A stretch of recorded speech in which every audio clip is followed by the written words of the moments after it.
What's up mga tropa? So ngayon, kita nyo naman ang sir nyo, mukhang kagalang-galang. Kasi nayaya tayo ng tropa na samahan siya dun sa kanilang kapilya. So pares kami, first time naming pumunta ng sumakay ng tren. So let's see kung ano yung mga magaganap. Dito sa video na to, ipapakita namin kung ano yung mga na-experience namin at yung mga kailangan yung gawin, paghandaan, pagsasakay kayo ng tren dito. So ayun, umuulan kasi ngayon kaya medyo di na tayo magtatagal sa video. So see you. So nandito tayo, you are here. So ticket gate. Akit tayo. Tawid tayo sa kabila. Dito tayo sa Kansai Line, Jogi kami yaman na sa ano? 21 eh. So sandbang tayo. Medyo magulo ng ating vlog. Siguro kailangan ko sumama sa iyo next time.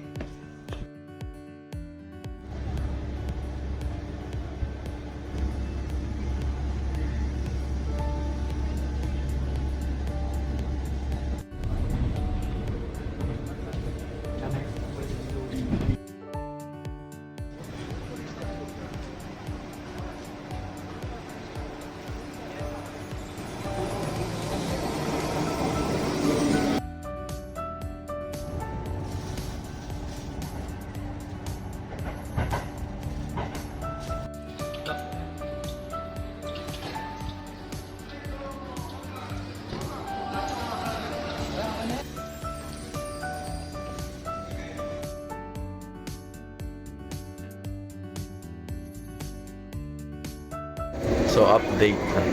Since na baguhan na kami dito sa pagsakay ng train dito, hindi na namin na-document lahat. Kasi kapag sasakay na kami ng tren, pagbaba namin ng tren, kailangan makabili na kami ng ticket kagad. So medyo hassle na.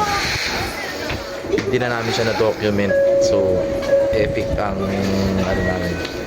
Ang epic ang first travel namin. Buti may tumulong sa amin na Nihon Jin. So ayun lang. Walang kwenta yung content ko ngayon. Ligaw des. Ligaw des.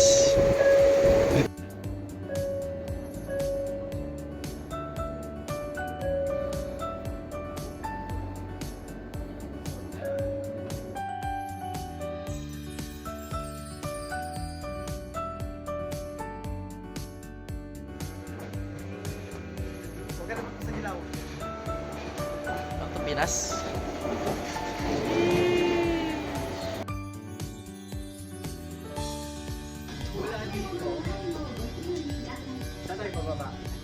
Ito, doon tayo sa Ueno.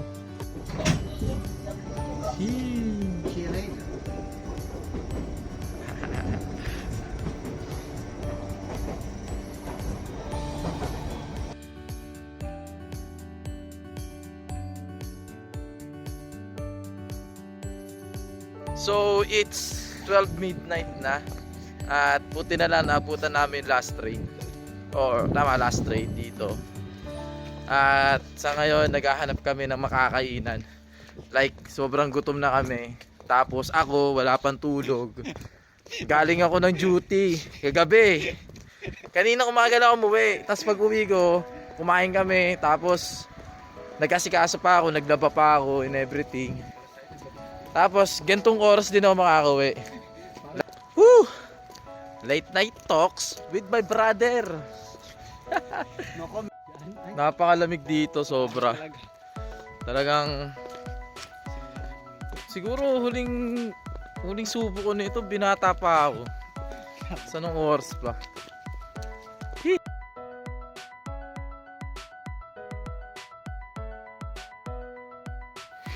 So ayun, regarding lang dun sa video na ginawa namin, siguro yung nag-travel kami ng pumunta kami dun sa kapilya ng kasamahan ko. That was 3 weeks ago, bago ko siya gawa ng ulit.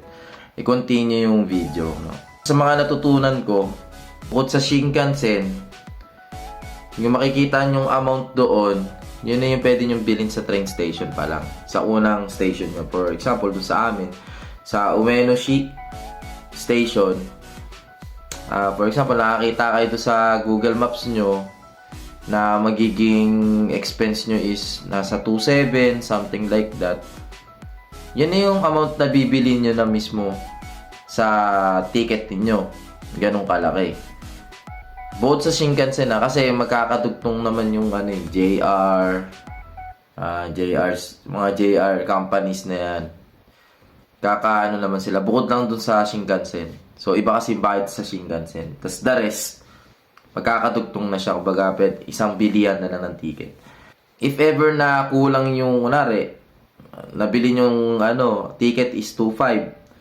Kaya kailangan nyo palang bayaran is 2.7. Pagdating nyo naman sa last station kasi, magna-notif naman yun o malalaman naman ninyo kung kailangan, may kulang ba kayong may kulang doon sa binayaran nyo. Paano naman kung sobra? Sobra kasi, hindi naman ako pwedeng magbigay sa inyo ng info na hindi ko naman talaga sigurado.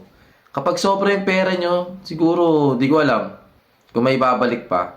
Kasi one thing for sure na alam ko lang is yung kulang. Kasi yun yung na-experience ko eh. Parang kulang yata kami ng 200 pesos, parang ganun. So, ang ginawa namin, naglagay kami ng ticket, nilagay namin ticket.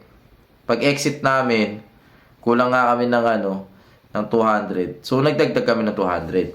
So, ayun, goods naman na. Nakauwi naman na kami noon that night. Humingi ako ng pasensya, talagang useless ng content ko muna.